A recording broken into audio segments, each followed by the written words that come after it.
Mercedes and Red Bull just found a way to use a car's emergency safety system as a qualifying weapon, and Ferrari is absolutely furious about it.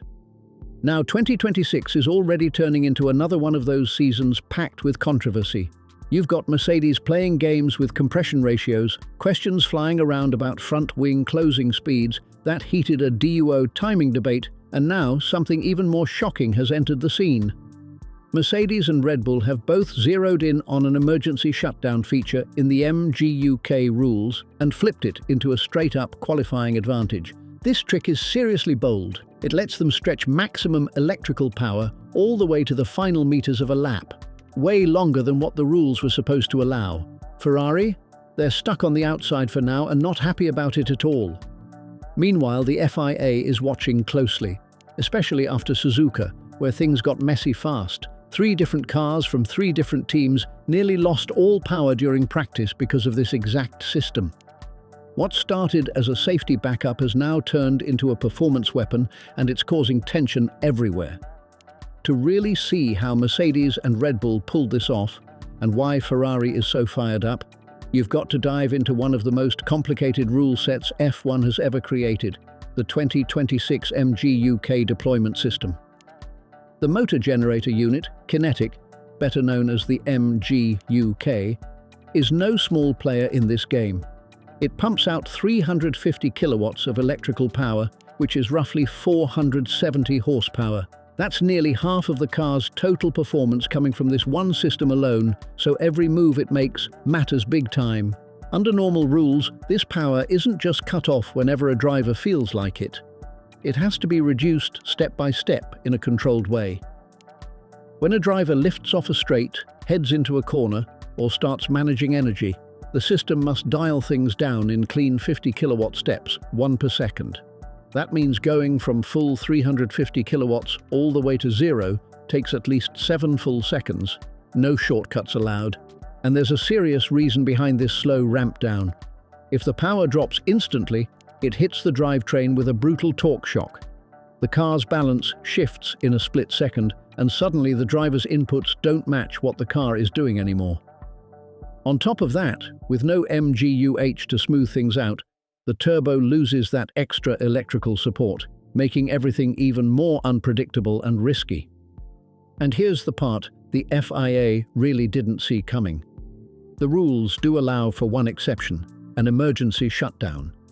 If there's a failure or safety issue, the MGUK can be cut instantly from full power to 0, skipping the entire staged process. It's meant to protect the car and the driver, not to gain speed.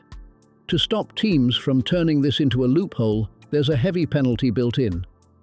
The moment that instant shutdown gets triggered, the MGUK is locked out for 60 seconds straight. No power, no recovery, no second chances during that time. In a race situation, that kind of loss would cost a team massively, making it way too risky to even think about using it on purpose. Or at least, that's how it was supposed to work. Losing all electrical power for a full minute is no joke.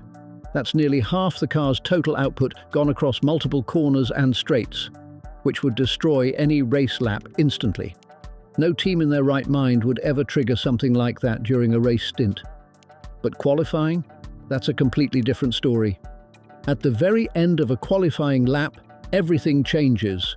The driver crosses the finish line, the lap time is locked in, and right after that, they ease into the cool-down lap, heading back to the pits. At that point, they're not fighting for time anymore, so whatever happens in the next 60 seconds doesn't affect the result at all.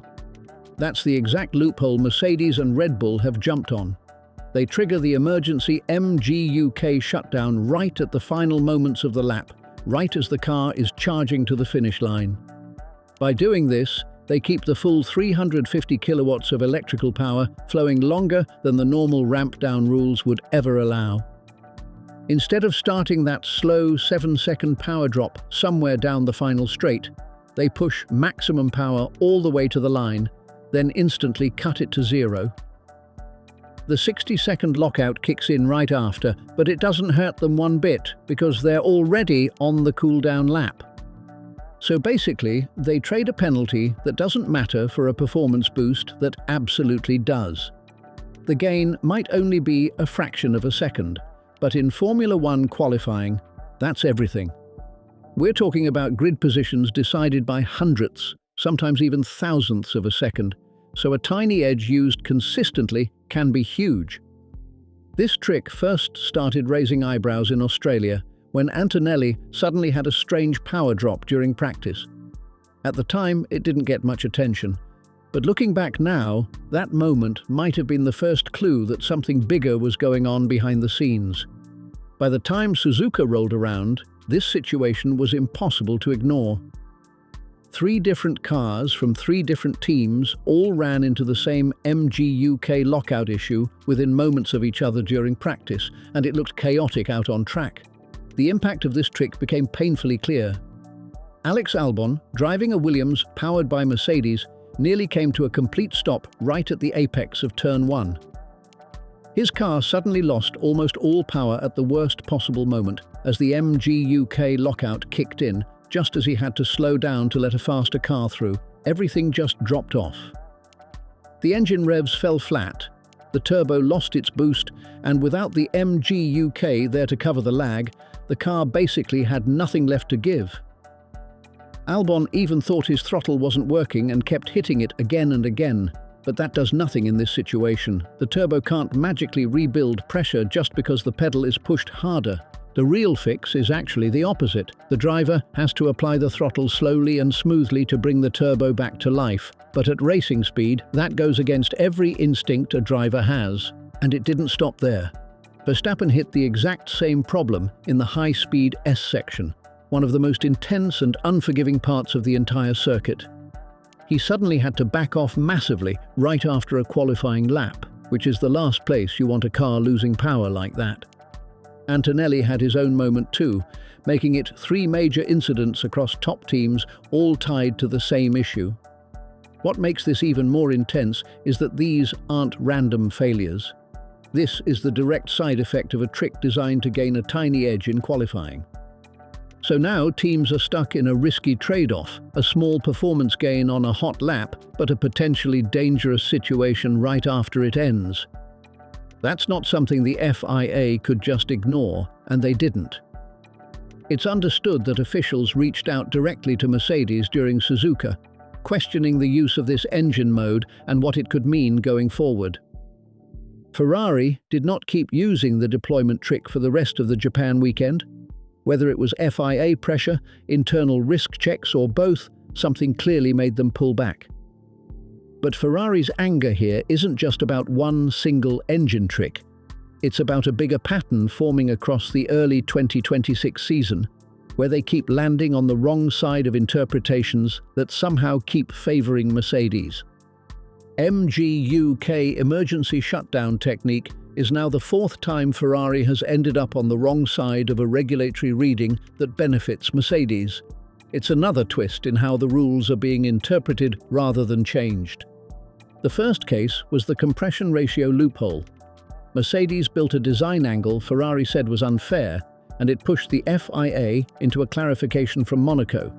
The second was the start procedure change. Mercedes had issues with turbo launches, so the rules were loosened to give extra prep time.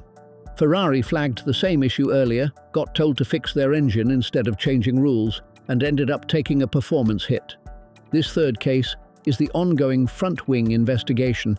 It's about whether wings flex or close at different speeds in corners, possibly breaking the 400 millisecond rule, and now this MGUK emergency deployment trick too. Mercedes and Red Bull have been using it since at least Australia, while Ferrari can't match it yet and wants the FIA to step in or clamp down. Ferrari's stance is technically tight and very calculated. It fully accepts that Mercedes and Red Bull are operating inside the current rulebook, and it never directly calls the trick illegal. What Ferrari is pushing for is a clear FIA clarification on whether this kind of usage is actually intended, and if it is, they want to know why this door is open. The frustration underneath is obvious. Ferrari is fighting a 25 horsepower deficit to Mercedes at the hardware level. At the same time, it watches rivals pull extra performance through rule interpretations Ferrari either cannot copy or was told not to use. That mix is what's heating things up inside Maranello. Every new clarification feels like it swings toward the silver arrows again and again. Right now, the FIA accepts that Mercedes and Red Bull are technically within the rules, but the situation at Suzuka raised serious concern. 3 cars nearly lost power in dangerous sections during a single practice session, and that crossed a line in terms of safety perception. The FIA quickly communicated with Mercedes, and Mercedes backed off the trick for the rest of the weekend.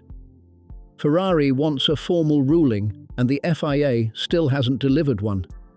Every week without clarity is another week Mercedes can pull performance out of a grey area, while Ferrari stays stuck. 4 major flashpoints are now tied to this tension: compression ratio loophole, start procedure changes, front wing flex questions, and now the MGUK emergency deployment trick. And the longer it drags on, the bigger the gap feels on track every single weekend in the fight. Mercedes hasn't broken any rule, but what it keeps doing is finding the gap between what the regulations say and what they were designed to stop, then extracting performance before anyone else can. That's not cheating, but it's exactly why Ferrari is so angry. Will Ferrari find their own trick, or will the FIA intervene first? Is this genius engineering or blatant exploitation? And do you think the FIA will actually close the loophole before Miami? And don't forget to like and subscribe so you don't miss the next breakdown. Because in this era, tiny gaps change everything overnight.